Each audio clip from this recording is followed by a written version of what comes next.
Wait! It's our day 2 here in Kenya and today i-explore natin yung mga attractions just outside the city center, including the Elephant Sanctuary and the Giraffe Center. So, kapit ka lang dyan!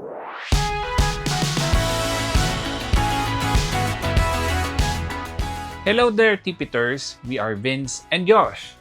And in this video, samahan nyo kami sa mga conservation centers in Nairobi. But bago yan, dadaan muna tayo sa isang bead factory. Tapos, sasamahan natin kumain ng mga baby elephants dito sa sanctuary. Then, tayo naman ang magla-lunch before tayo pumunta sa Giraffe Center na malapit sa sikat na Giraffe Manor. We booked this tour on Get Your Guide. It's a full day tour and makikita nyo yung price sa screen. And if you're interested to book the same tour, you'll find the link in the description. So, eto na. Punta na tayo sa first stop.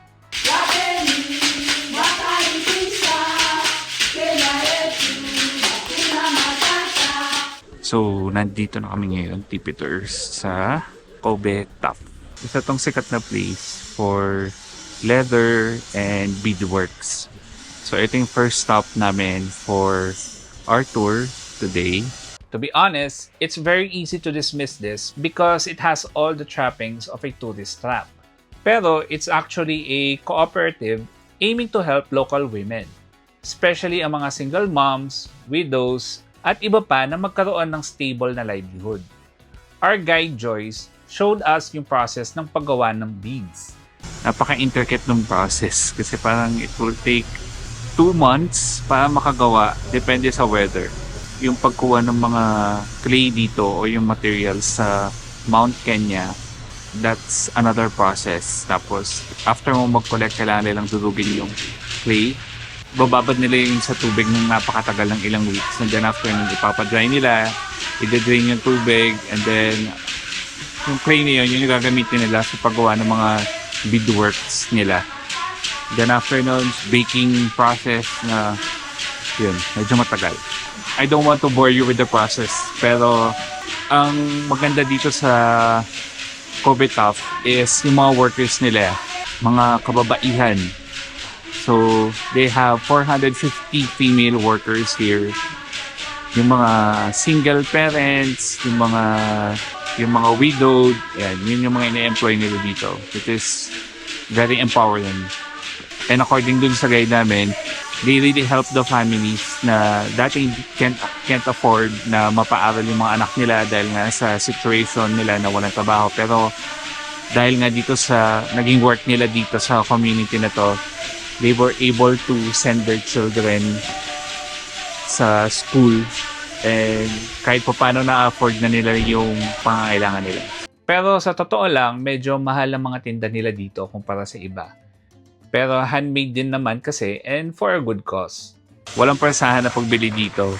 Pero nga dahil nag-gets namin kung bakit medyo pricey yung mga tinitinda nila dito dahil nga sa napakatagal na process and medyo matagal yung paggawa ng mga accessories or mga beadworks dito. Pero yun, may binili kami mga bracelets, dalawa.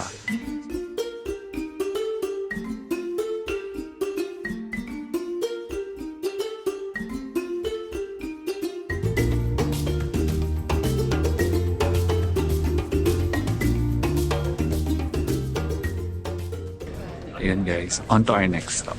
Pero bago yan, ito yung nabili namin bracelet. Ayan, customize siya. Tagal na ginawa to. Parang nasa 20 minutes yata. Ayan, dami namin binili. Dami namin pinagawa. Parang nasa 2, 4, 6, nasa 6. Binila namin sina Asta, sina Tonel, sina Winnie, tsaka si Ella. Ayan, bumili rin kami ni Yosh. Ang mga pangalan namin, Vince.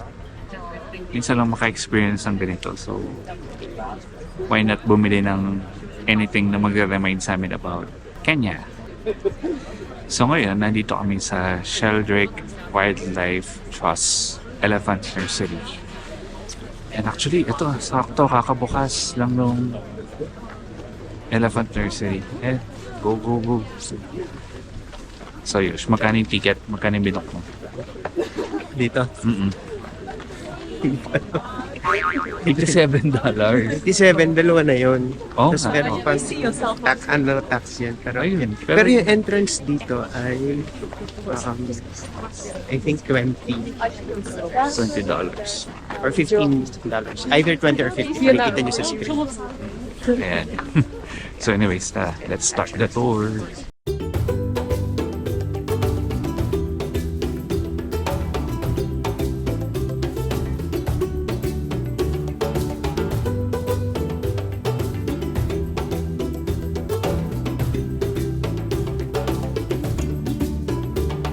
Isa to sa mga few na ethical elephant sanctuary.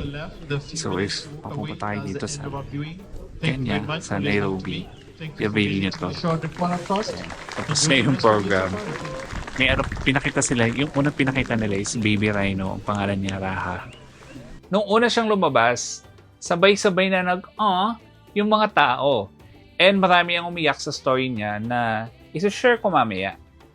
Pero siguro nagtataka kayo kung bakit siya binubuhusan ng lupa ng mga caretakers niya. It's because sa wild, ganyan din yung ginagawa ng parents sa baby rhino to protect the skin from the sun and insects. Kaya lang, abandoned siya and wala siyang parents, so yung staff na muna ang magko-cover sa kanya until kaya niya nang gawin on her own. So 1 year plus years old na siya and rescued siya from the hyenas. So inattack siya and nawalan siya ng tail and may ruptured na rectum siya. So they did a lot of operations para makorek yung ruptured na part ng rectum niya. And so far, okay naman siya now.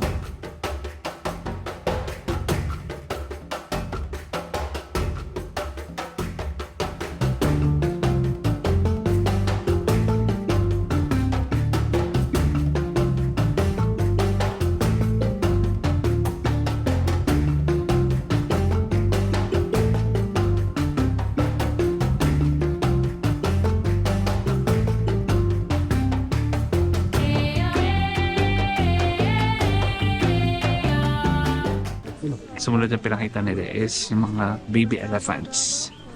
So, may dalawang groups yung elephants na yun. One, baby elephants talaga. And yung second is mga toddlers.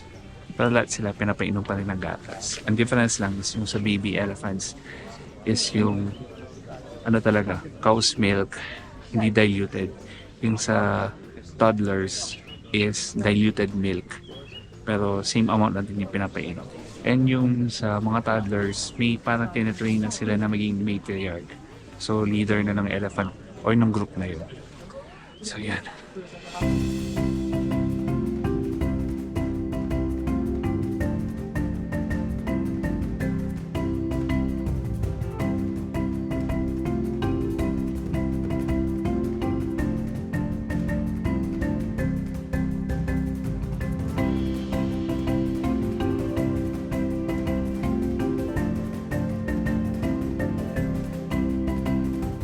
Tinitel yung story kung paano na-rescue yung mga elephants.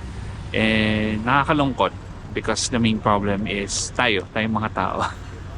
Ay.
Nandito kami sa lunch place namin.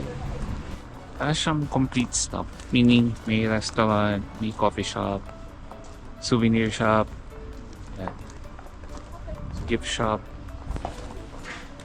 Ayan. So ito, outside seating tayo. Al fresco dining. So enjoy your lunch. Thank you. Later. Ang in-order namin dito ay yung mga local dishes ng Kenya. Yung una is Kenyan chicken stew with mukimo. Yung traditional chicken stew nila is tomato-based with strong flavors of ginger and garlic. It's rich and very aromatic.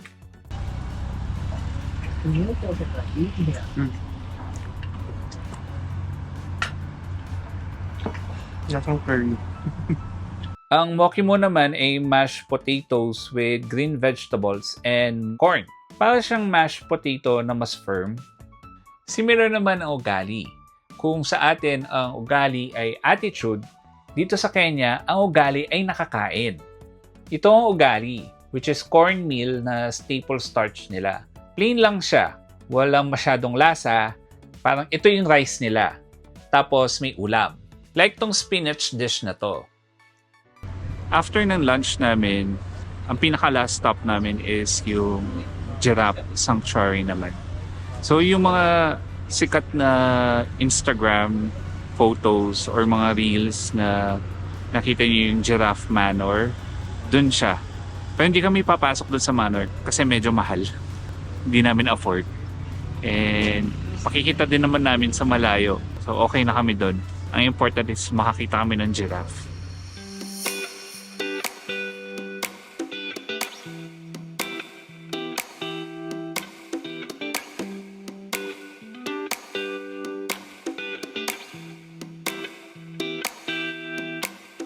Ayan, on to our last stop. So, nandito kami sa Giraffe Park. Ayan. And makita nyo sa screen nyo ngayon kung magkano yung ticket and mga opening hours and other details. Pero ngayon, ito, papasok na kami sa loob ng Giraffe Center. So, tara.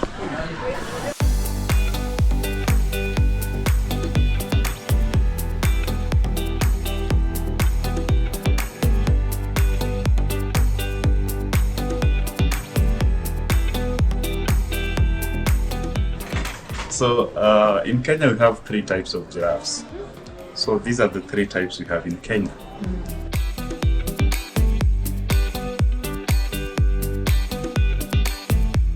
Yeah, so binigyan kami ng treats for the giraffes. So magpapakain tayo. Snack lang naman siya.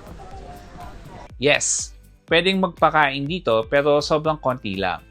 Giraffes can eat up to 34 kilos of food in one day. So itong pakain nila, bukod sa konti talaga, based to sa natural diet nila. And free roaming ang mga giraffe dito. So the rest of their food, they find on their own. Itong Rothschild giraffe ay ang pinaka-endangered na type of giraffe. Meron lang almost 1,500 nito in the wild. Dito sa Giraffe Center, binibreed sila and kapag malaki na and ready na, nire-relocate sila sa Lake Nakuru National Park. Yeah, also remember not to get too close. Don't get headbutted. Sa malayo, makikita mo ang Giraffe Manor na sikat sa IG.